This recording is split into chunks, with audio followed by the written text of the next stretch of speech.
Hi friends, my name is Shammi Prabhakar. You are watching Charter Times, and today we are going to cover the quick analysis of Union Budget 2022, which was presented today by our Finance Minister Nirmala Sitharaman.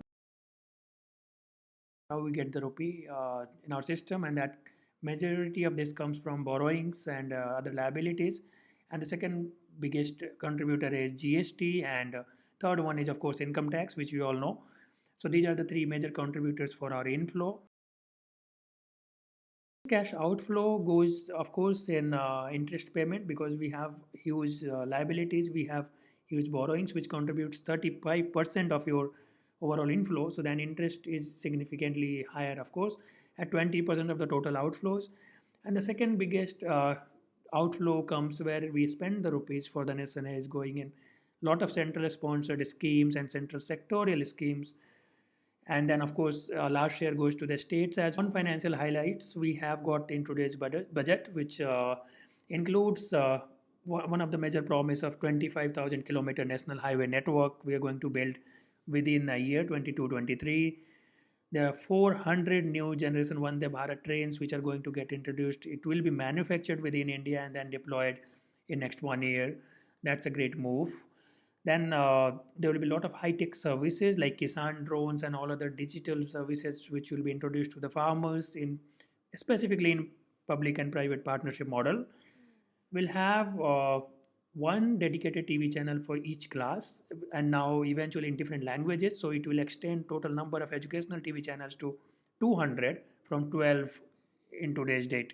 So that's a great push to digital education as well within India. Not only that, we'll have a digital university which will be established during the year. There will be a national tele mental health program set up to help people who are struggling with a lot of mental illness, specifically after COVID with a lot of depression.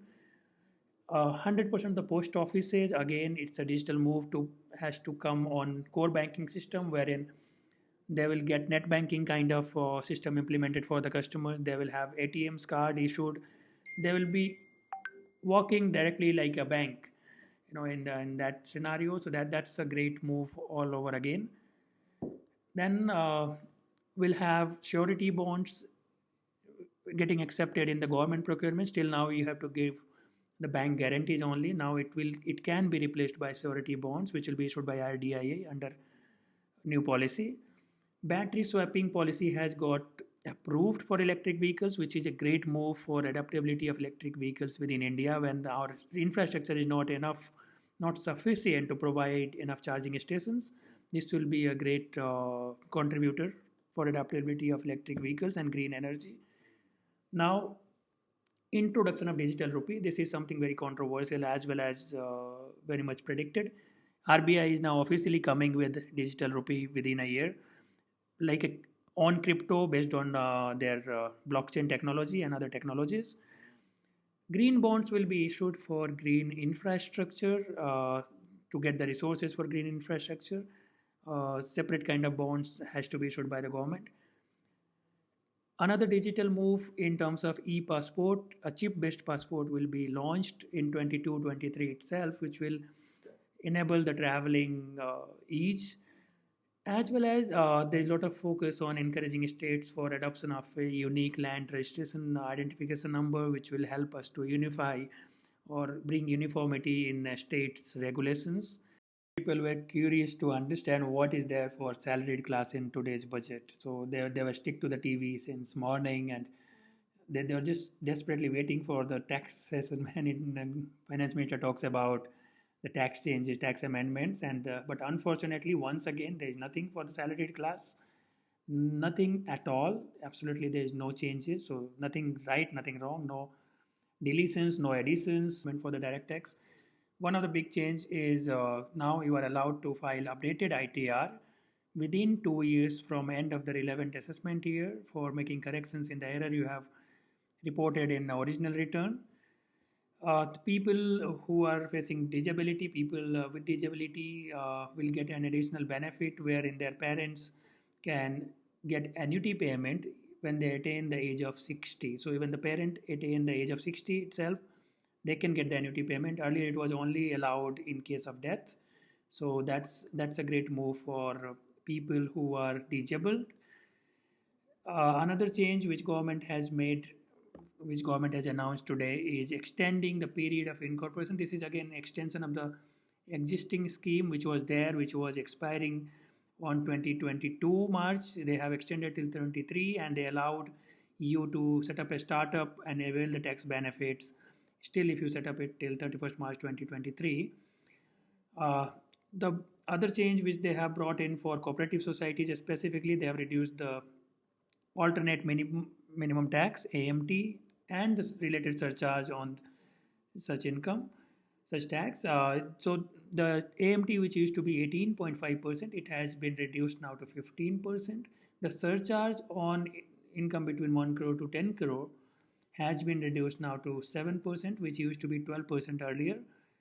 And one of the biggest change, which many people have expected, many have not expected, but not at least in this way, is all the digital virtual currencies, the cryptocurrencies dealings are going to get taxed now at 30% without any mercy, without any deductions for any expenses except the amount incurred on acquisition of asset, that is your purchase cost. So you cannot claim deduction for any other expenses. Not only that, if you incur a loss, that loss cannot be set off with any other set of income. So if you make a profit this year, you are going to get taxed at 30%. If you make a loss, you have to be on your own. There is no benefits available for those losses, no carry forward, no set off. And not only that, apart from that, government has also announced 1% of TDS on sale of virtual digital currency, which is, of course, they will announce a threshold like all other transactions for TDS. There will be a certain amount, but I guess most of the transactions will be covered beyond this threshold. And then whenever you cross this amount, you are going to get 1% TDS also charged on it. That's not all where they stopped. In fact, they have told, the government has announced that if you gift a virtual digital currency, if you gift a cryptocurrency, which was going to, it was one of the latest trend that people used to gift in bitcoins or in doji coins or the coins instead of gifting cash or instead of gifting in other assets. Now all those gifts are going to get taxed in the hands of recipient. Tax rate under 115 BAB for new manufacturing company. This clause was always there, but it was getting ended on 31st March 23. Now it has been extended till 24 by one more year. So you can still avail this benefit if you're setting up a manufacturing company. You can still avail benefit of concessional tax rate.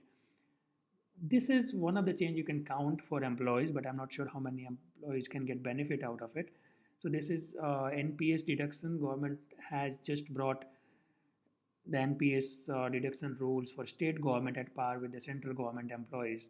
So earlier, central government employees were getting better benefits, but then now they brought an uniformity. This is not a new deduction at all. No set off or brought forward losses will be allowed. So this is again a kind of punitive section wherein they say if there is a search or survey has been conducted on your premises and there is a income which is identified, which is undisclosed income, you cannot set off with any of your carried forward losses. So whatever income is identified, it has to be taxable and it has to be settled without any loss set off. So you have to pay it to the government.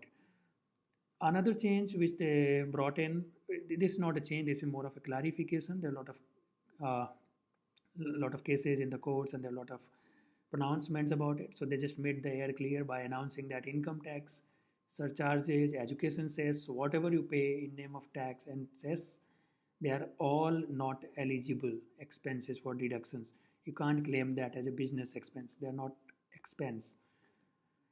Uh, Another change they brought in, again specifically for LTCG, long-term capital gain. They have said that surcharges on long-term capital gain is capped at 15% now.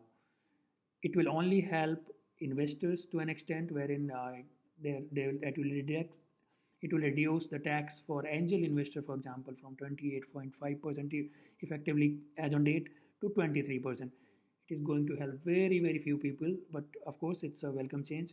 They have tried to bring uniformity here as well. Then this is one of the section which is this is one of the change which is going to impact many people on the ground. They what government has announced is if you are getting any sort of benefits or perks for making a good sale in your company or for doing any extraordinary job or doing a business promotion, what if you get any sort of commission as an agent from your company, this all is going to be taxable in your hands. So in next Thailand trip, when you get from your company for doing outstanding sale, you have to get taxed on it. Not only that, if the value of that benefit exceeds 20,000 in a financial year, not one time, in overall financial year, there will be TDS as well applicable. Direct taxes, in indirect taxes also there are a lot of changes, but most of the changes are focused around bringing technology in the tax reform or bringing uniformity or more of focusing on domestic business and promoting the Make in India concept. One of the major change which very few people were expecting is SEZ Act 2005 now has to be replaced with a new legislation. We don't know what it will be called, but that new legislation will cover existing industrial enclaves and also enhance the competitiveness of the exports. So it has to be announced. The name has still to be announced, but SEZ Act, Special Economic Zone Act 2005, will not anymore remain there after this year. Custom duty changes announced specifically to promote Make in India, most of these moves. We are gradually phasing out of concessional rate in capital goods and project imports and applying a moderate tariff of 7.5%. So there are a lot of changes for this. Specifically, there are more than 350 exemption entries proposed to be gradually phased out. So all these exemptions will be removed, specifically covering the products like agriculture produce, chemicals, fabrics, medical device, drugs, medicines, for whatever things we have sufficient domestic capacity in India. They're all getting all the exemptions eliminated.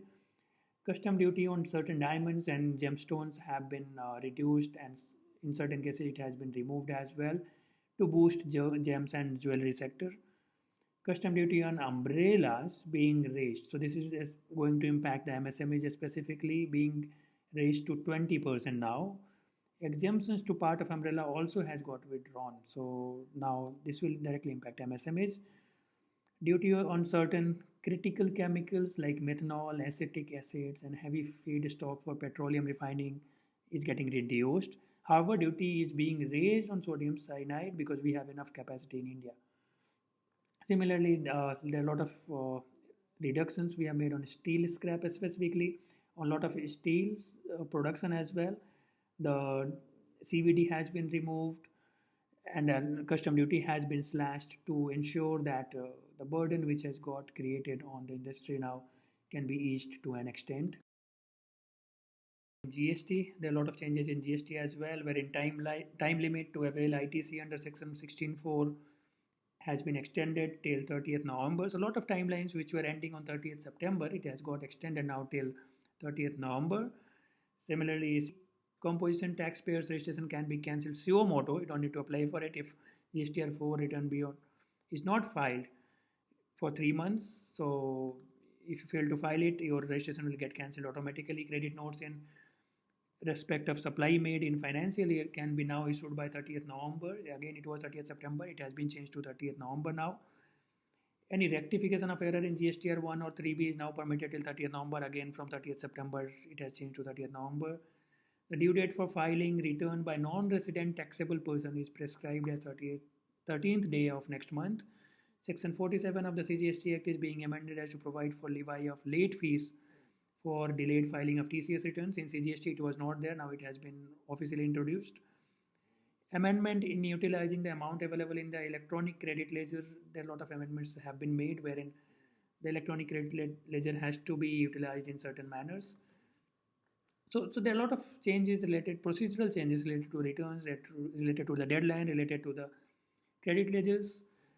Thank you guys for watching this video, and don't forget to like this video and like our channel, subscribe our channel, and share it with your friends as well who can get benefit out of it.